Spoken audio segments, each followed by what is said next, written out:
Bom dia, vamos para duas aulas de história hoje, da nossa segunda unidade, onde a gente vai aprender e conhecer o Brasil, a África de todos e a influência negra no Brasil.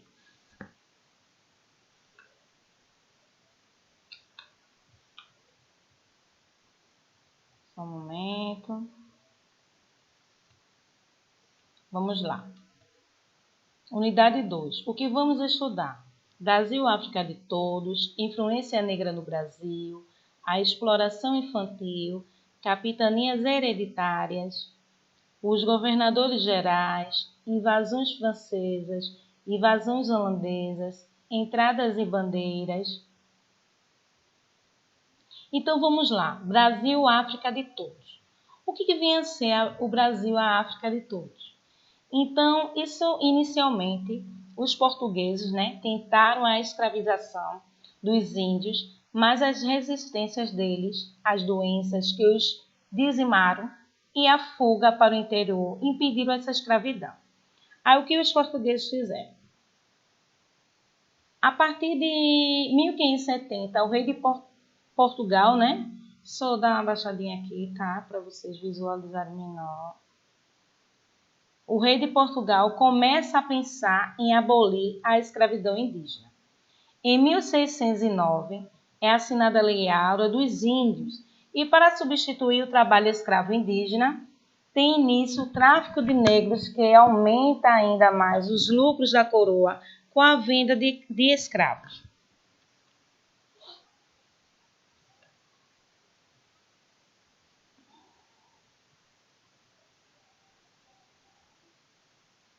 Então vamos lá.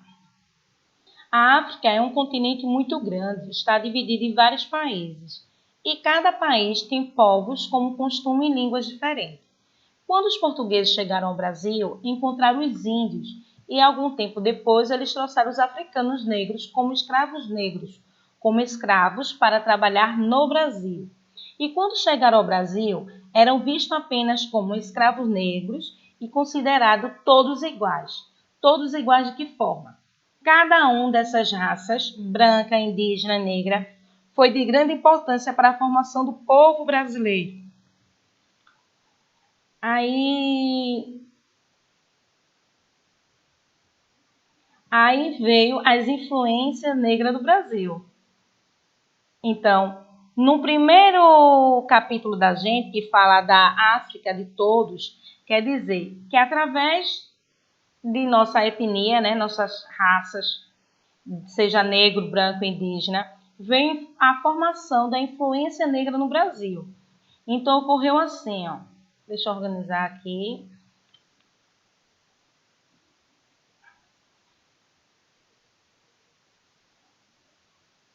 Na linguagem, a influência africana no português, no Brasil, ele é que em alguns casos chegou também à Europa.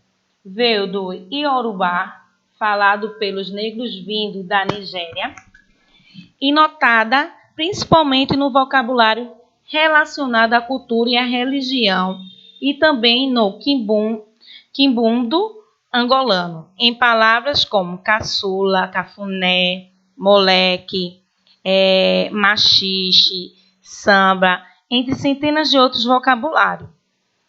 Já na culinária, deixaram para a nossa alimentação os acarajés, o munguzá, os quibe, eu adoro quibe, farofa, vatapá, que são os pratos originalmente usados como comidas de santo, ou seja, as comidas que eram oferecidas às divindades religiosas cultuadas pelos negros. Lembrando que a gente está estudando história, a gente não está debatendo religião, tá certo? Aqui a gente tem que falar a origem mesmo dos africanos. Se fala do candomblé, tudo bem, a gente tem que respeitar, tá bom?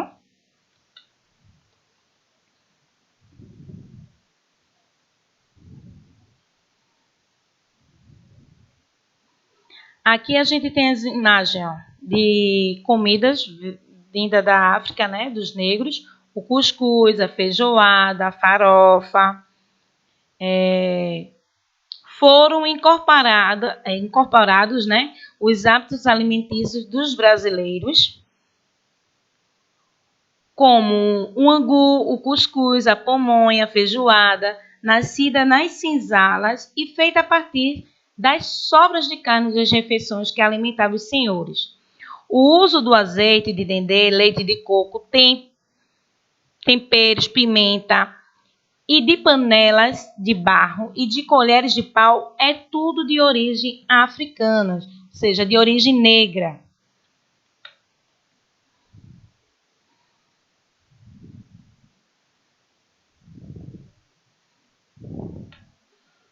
Contribuição dos negros à religião. Isso vai ser uma polêmica com todos vocês, mas eu tenho que falar que é história, tá? É cultura. A religião íntegra, desculpem, o folclore do país como bem material, os escravos vindo da África, trazem consigo o candomblé, proibidos de praticar sua religião. Os africanos associaram a cada orixá, né, ao santo dele, mais um santo católico. Porque às vezes as pessoas criticam, diz que a Igreja Católica tem santo, né? Tem imagem, né, dos santos. E que os candomblés têm os iguais. Eles, porque naquela época a Igreja Católica proibia esse tipo de cultura deles.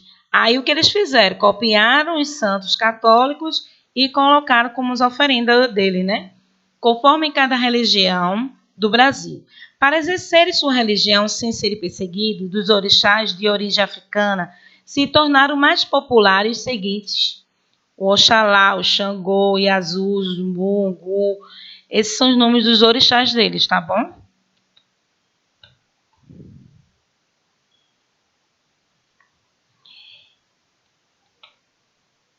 E as contribuições dos negros ao folclore, seja na dança, na música, na literatura, entre outros.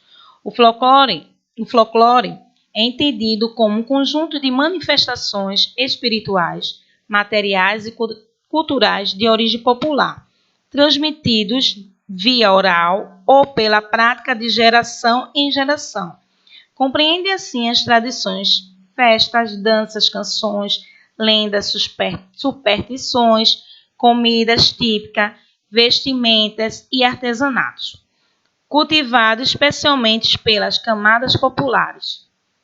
A escravidão foi responsável pela contribuição africana para o folclore, principalmente porque os negros eram trazidos de diversas áreas do velho continente. O frevo é um tipo de dança, né? Tem origem na capoeira, cujos movimentos foram estilizados para evitar a repressão policial.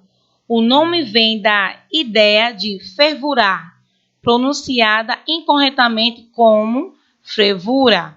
É uma dança coletiva executada com uma sombrinha que serve para manter o equilíbrio e embelezar a coreografia. Atualmente é símbolo do carnaval pernambucano. O maracatu é propriamente um do desfile carnavalesco, remanescente das cerimônias de coroação do Reis africano. A tradição teve início pela necessidade dos chefes tribais vindo do Congo e de Angola, e expor sua força e seu poder, mesmo com a escravidão, e atualmente faz parte do Carnaval de Pernambuco. Capoeira. A capoeira trazida pelos negros da Angola inicialmente não era praticada como luta, mas como dança religiosa. Mas no século XVI, para resistir às expedições que pretendiam exterminar Palmares, os escravos foragidos aplicavam os movimentos da capoeira como recurso de ataque e defesa. E no decreto de lei de 487 acabou temporariamente com a capoeira, mas os negros resistiram até a sua legalização. Em 15 de junho de 2008, a capoeira foi reconhecida como Patrimônio Cultural Brasileiro e registrada como um bem cultural da natureza imaterial. Entre os instrumentos trazidos pelos africanos para o Brasil, se destacam os de percussão, segundo o Dicionário da Língua Portuguesa Aurélio, em 1998. O afoxé, cabaça, coberta por uma rendinha de malha, em cujas interseções se colocam sementes ou conchas. O atabaque, olha aí. O agogô, o berimbau, utilizado muito, né, na capoeira. E quais contribuições dos negros à economia para o Brasil?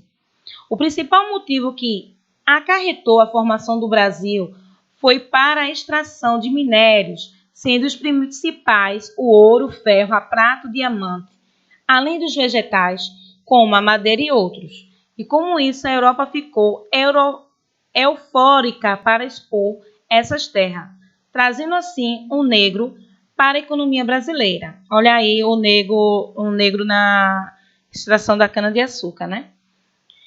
Mesmo após a abolição da escravidão, o negro ainda passou por diversos problemas, como salários baixíssimos, dificuldade de encontrar emprego, de se fixar em uma moradia, ou seja, ter uma moradia fixa. Nos dias atuais, o negro passou a ter um bom cenário e existem diversas políticas públicas para garantir isso.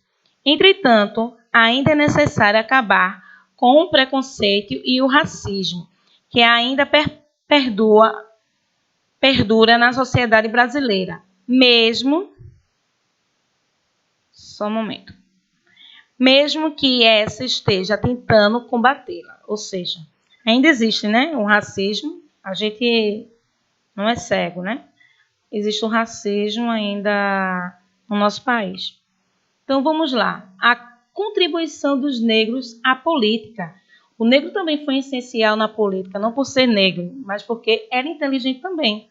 A história do negro no Brasil se mescla quase em toda a totalidade na formação da nação brasileira, por meio de sua evolução histórica e social. O negro considerado um objeto não raro como uma força animal de trabalho. Eles eram tão fortes, pegavam tanto peso, que comparavam ele, né, raro, com uma força de um animal de trabalho. Contribuía de forma decisiva para o desenvolvimento da economia atual brasileira, mas mesmo contribuindo de forma bastante significativa, ele não pode usufruir do seu trabalho. Além de desenvolver a riqueza nacional e disseminar sua cultura, o negro atuou politicamente. São vários movimentos sociopolíticos na trajetória social história brasileira, ou seja, da histórica brasileira, que participaram o negro escravo ou o negro livre. Vale ressaltar também os quilombos, que foram vistos como um movimento político, independentes dos escravos, em que quase todas as lutas ocorridas ou planejadas, o povo negro esteve presente. Vamos lá. Aqui mostra as lutas pela independência e a sua consolidação na luta pela expulsão dos holandeses, na Revolução Farroupilha. Quem lembra dessa história? Farroupilha, cabanagem, foi, acho que, se eu não me engano, vocês deram no 4º ano. Nos movimentos radicais da plebeia rebelde, como a cabanagem, e no movimento cabanado, entre outros, ele este presente. Ressalta-se também a famosa Inconfidência Mineira, a Inconfidência Baianada, ou seja, baiana, né? E também a incontestável a presença do elemento majoritário. Nessa revolução, lutas, o negro ainda, segundo Moura, 1989, né? Após o fim da escravidão e o fim do Império, ele participou do movimento de plebe, como a em Canudos e a revolta de Chibata, liderada por João Cândido. O que quer dizer aqui, ó, segundo Moura, que essa pessoa aqui, Moura, se vocês for pesquisar, né, no Google, ele fez um artigo científico falando sobre os negros africanos, tá bom? E ele que fala isso aí, após o fim da escravidão e o fim do Império, ele participou de movimentos da plebe, como a em Canudos, a revolta de Chibata, liderada por João Cândido. Então, vamos lá. A gente sabe que história é praticamente leitura. Então, a Adriana fez essa aula. Diferentemente, o assunto é o mesmo do livro, mas eu expliquei de outra forma, tá bom? Atividade de classe do livro didático. 24, 25, 29 e 30. Atividades de casa, livros de reforço. 60, 69 a 72. O que vai acontecer? Essas atividades de classe, eu vou fazer a correção amanhã pela manhã, ok? E a de casa, eu irei fazer em outro momento e digo a vocês, tá bom? Beijo, fiquem com Deus, leiam muito história, que história é leitura e interpretação para poder compreender, tá bom?